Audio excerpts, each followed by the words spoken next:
தொழுகாத சமூகத்தின் மீது அல்லாஹ்வின் பார்வை இல்லை, அல்லாஹ்வின் வெற்றி இல்லை. ரமதானில் ஃபஜ்ரை நிரப்புவதை போல் தமிழகத்தின் பள்ளிகளில் ஃபஜ்ரை நிரப்பி பாருங்கள். அடுத்த துஹரில் அல்லாஹ்வுடைய வெற்றியை பார்ப்பீர்கள். போராட்ட களம் என்றால் தயாராகக்கூடிய வாலிபர்களே, உன் தூக்கத்தை விட்டு போராட தயாரா?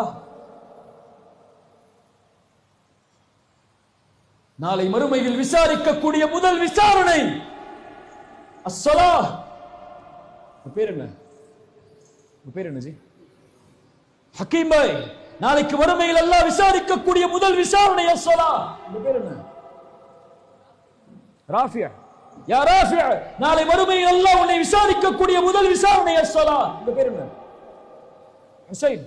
யா ஹுசைன், நாளை மறுமையில் அல்லாஹ் உன்னை விசாரிக்கக்கூடிய முதல் விசாரணை அஸ்ஸலா. யா அப்துல் பாசித், நாளை மறுமையில் அல்லாஹ் உன்னை விசாரிக்கக்கூடிய முதல் விசாரணை அஸ்ஸலா. அது சரியானால் அல்லாஹ் அனைத்து செயல்களையும் சரிபடுத்துவான்.